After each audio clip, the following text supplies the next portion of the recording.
base d'un couple solide. Ah, quelle bonne question et quel beau sujet.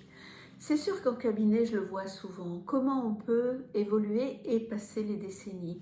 Car vous le savez, tous les 10 ans, plus ou moins, c'est 7, mais c'est pas grave, bien souvent on prend 2 ans de plus, tous les 10 ans, on va évoluer et avoir des attentes, des envies et des challenges dans la vie. À 20 ans, vous n'avez pas les mêmes défis à surmonter qu'à 30 ans, qu'à 40 ans, qu'à 50 ans, même voire à 60. Ce qui va être intéressant, c'est qu'effectivement, pour avoir un couple solide, il faut à la base peut-être se connaître soi-même. Alors on peut apprendre à se connaître tout en étant en couple. On n'est pas obligé de faire son travail en solo. On peut effectivement le faire tout en voyageant à deux. C'est des fois un petit peu plus compliqué et des fois c'est un petit peu plus confortable parce qu'au moins on n'est pas seul. Mais le fait de le faire seul, c'est aussi très intéressant de savoir qui on est. Alors pour avoir vraiment un couple solide, je pense que la première des choses, c'est savoir, et ça on ne nous l'apprend jamais, sa typologie sexuelle. Et oui, il y a plusieurs typologies sexuelles, on va juste en nommer quelques-unes. Vous voyez, il y a les coquins, il y a les sexuels, il y a les romantiques, il y a les métamorphes, ceux qui peuvent faire tout ce que l'autre demande, parce qu'ils ne se sont pas vraiment trouvés. Et puis il y en a d'autres. Mais c'est vrai qu'il faut se poser la question, comment moi je fonctionne à ce niveau-là? Parce que le couple fait partie de cet univers-là, de cette sensualité-là, de cette sexualité-là.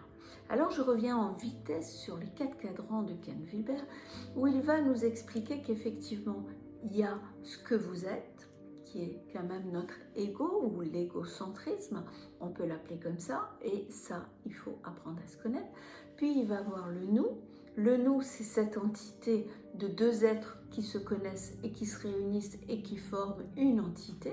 Ça, c'est notre couple. Après, il va avoir tout le monde. Donc ça, c'est plus, vous voyez, c'est nous tous. C'est plus la famille, c'est plus avec les autres. Et en 4e position, il va avoir effectivement les communautés, la planète, tout le monde. Donc voilà, c'est beaucoup plus global. Mais en tout cas, revenons au départ. Si on veut un couple solide, il faut que l'égocentrisme soit solide et que le nous soit déjà conscient qu'il faut travailler pour que cette entité du nous prenne sa place. Parce que le couple, c'est le nous. Le couple, c'est pas moi ou toi. C'est qu'est-ce qu'on fait quand on est ensemble, comment on a décidé de s'éduquer, de s'accompagner, de s'aimer, de s'entendre, de partager notre vie. Et c'est pour ça que je vous disais, une des choses pour moi qui est la plus importante, c'est la sexualité. Comment vous vous entendez sexuellement. Si vous avez les mêmes typologies, si vous êtes deux coquins ensemble, deux sexuels ensemble, deux romantiques ensemble, ça va aller très très bien. Par contre, si on se retrouve avec une romantique et un sexuel, là ça va être un petit peu plus compliqué.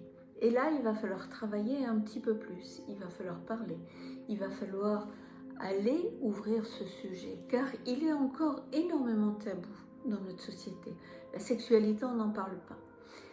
Malheureusement, aujourd'hui, beaucoup de gens, beaucoup de jeunes ont une sexualité pornographique. Et les femmes vont avoir une sexualité de reproduction.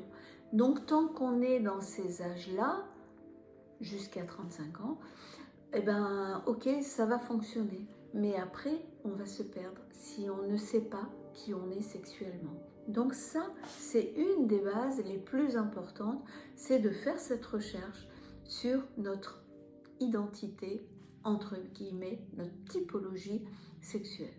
Après, il y a autre chose qui est très important et qu'on voit quand on tombe amoureux au départ d'une relation. On va parler ces 5 langages de l'amour que vous connaissez par cœur aujourd'hui.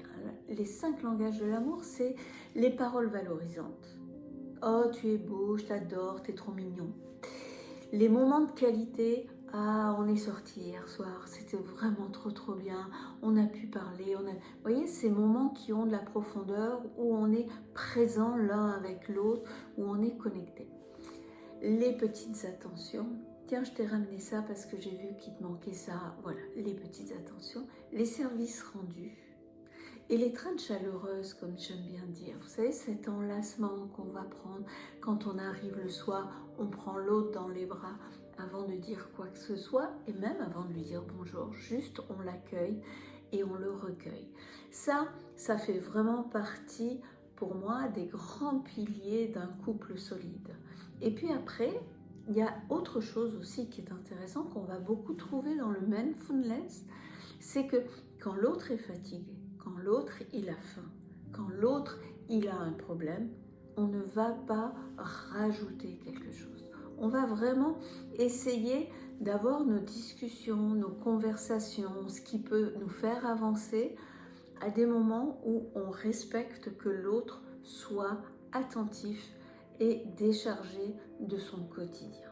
Ça, c'est super important, de savoir observer si l'autre est là ou si l'autre est encore dans quelque chose qui le préoccupe, qui va le maintenir à l'extérieur du couple. Et aussi avoir un langage quand on ne va pas très bien.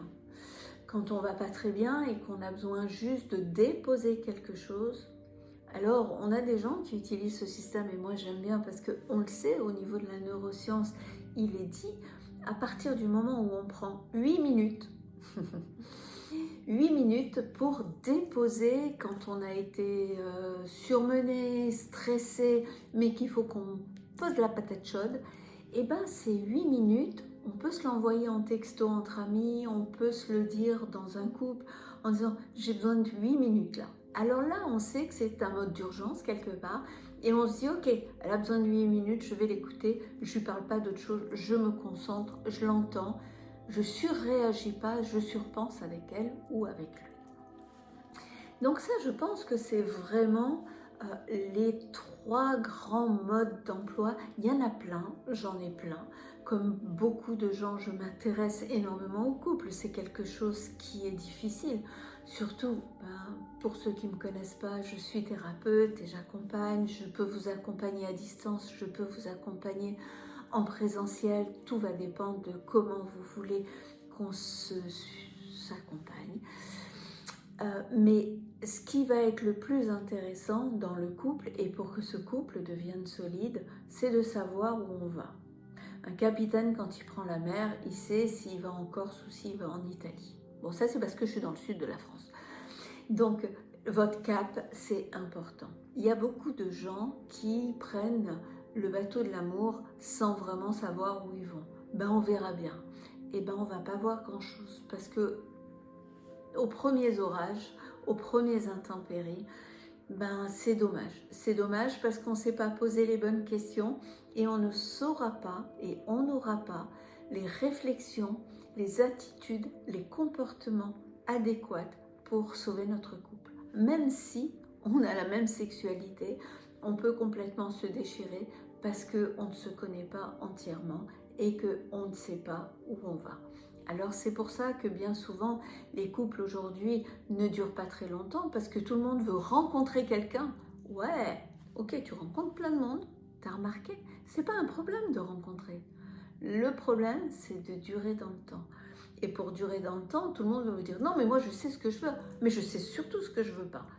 Et c'est là que le bas blesse. Le bas blesse va être en disant non moi je sais ce que je veux pas. Et bien sûr, à un moment donné, votre inconscient, votre mental va vous dire oui mais t'as vu elle est comme ça, il est comme ça. Et là, c'est le début de la fin de la rencontre. Parce qu'on n'a pas travaillé sur qu'est-ce que c'est qu'un couple solide, stable, pour vous, par rapport à vous, par rapport à vos besoins, mais surtout, n'oubliez pas, surtout en amour, il ne faut pas avoir besoin de l'autre, il faut en avoir envie. Alors voilà, je vous laisse sur ces petites pensées, avec toutes ces réflexions, et si vous avez des questions, ou si vous voulez partager, vous pouvez m'appeler.